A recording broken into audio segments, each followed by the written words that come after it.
Hello, my name is Worthy, a professional Valorant coach. If you're looking to climb the ranks and improve your overall gameplay, you definitely want to leave a like and a sub, and enjoy the video. Okay, so we're gonna watch how you peek this angle. Okay. So you must watch a lot of pro play, I'm guessing. A fair amount, yeah. So you have the fundamentals of having watched them and know how to peek, kind of, right? I would say that you're kind of posing right now. And the reason why is that you don't have an intention behind your peek. You're going through the motion, but you're not ready to take a fight. So there's a very important piece about peeking with intention. If you peek a certain way, there's usually a reason behind how you do it. So some ways that you can do it, for example, is you're peeking for information. Typically with peeking for information, you're not necessarily trying to kill someone, you're just trying to get an idea of where people could be on the map. And this is usually done with a Sliver Peak. So a Sliver Peak is a very narrow peak. So you're playing Fade, and then we have, I think it's a chamber. With a Sliver Peak, you typically want to line up a particular wall, like this wall right here, lined up right to the edge of this wall, pretty much. And you're just using your eyes just to look at probably this small passageway right through here. You're just kind of like looking in between, and you're not in a position that you can get fragged or a position that they can really frag you unless they get lucky with a pre-fire, right? So you're taking limited risk with this peak, and there is a chance that you could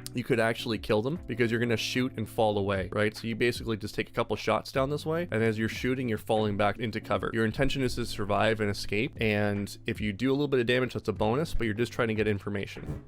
Like this would be a Sliver Peak right here. If you had your crosshair right here and you're kind of just like peeking someone pushing into catwalk. Does that make sense? Yeah. So you want to be basically pixel peeking and then falling away if you're looking to get information on someone who maybe tiles. Yeah. So this, like, all your intention is to see if someone's gonna run out of tiles. And typically what happens is nobody really runs out of tiles this close. So you're gonna probably have a chance of seeing them strafe across your screen. And there's gonna be limited risk for you to take a peek like that. When you peek out here, okay, the way that you peek out here, you have, in my mind, a really good understanding that he's got to be there. Because when you swing out like this fast, you're so confident that your crosshair placement's in the right spot. You're so confident there's someone there, and you're confident that you're going to take a fight. But the way that you react off of seeing him tells me that you weren't aware that he was there. Okay?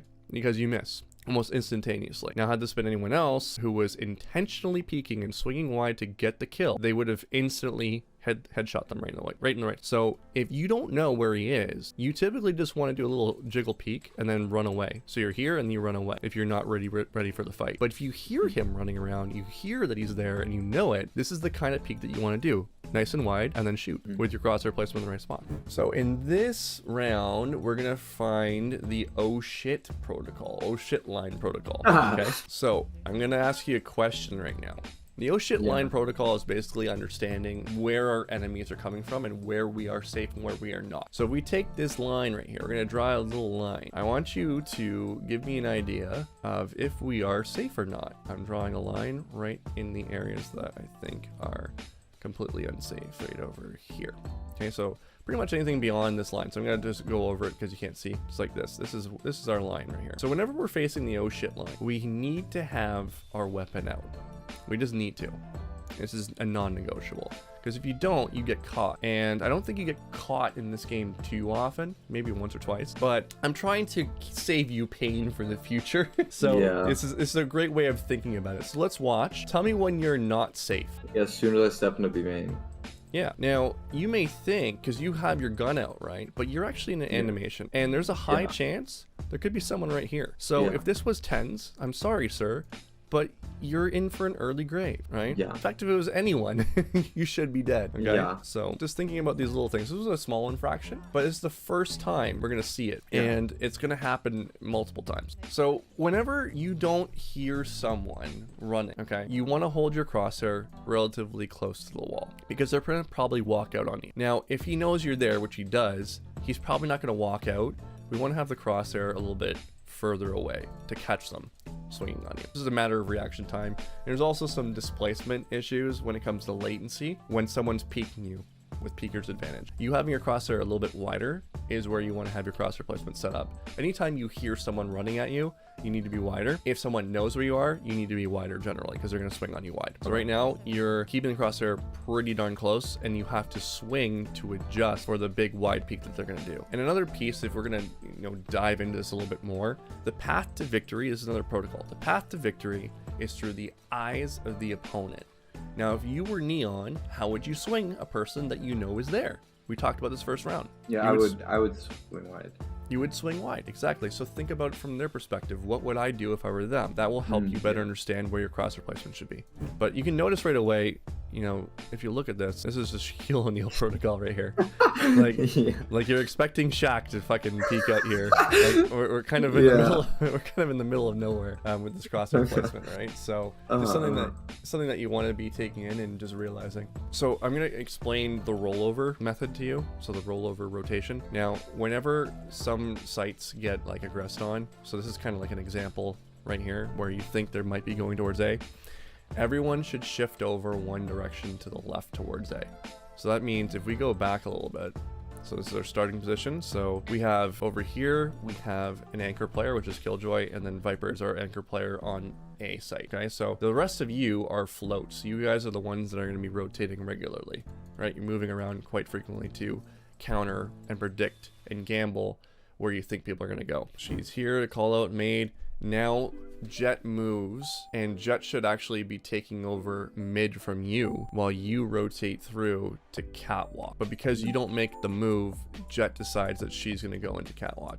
Now here's the problem, right? Now obviously in this situation it's not going to be a problem because you have Sage Wall. But let's say you don't have Sage Wall and you're playing with like a conventional comp, and you do this kind of rotation, and you do not do your job of rotating over to the left first before Jet does. It actually, this 1 or 2 seconds could be the difference of winning and losing a round when it comes to protecting certain sections of the map. This 2 seconds that it would have taken you to get there a little bit faster could have netted you a kill or netted him a death. And it's a very important concept to understand, because when you do this, it's actually a rotation faux pas. This is a rotation faux pas.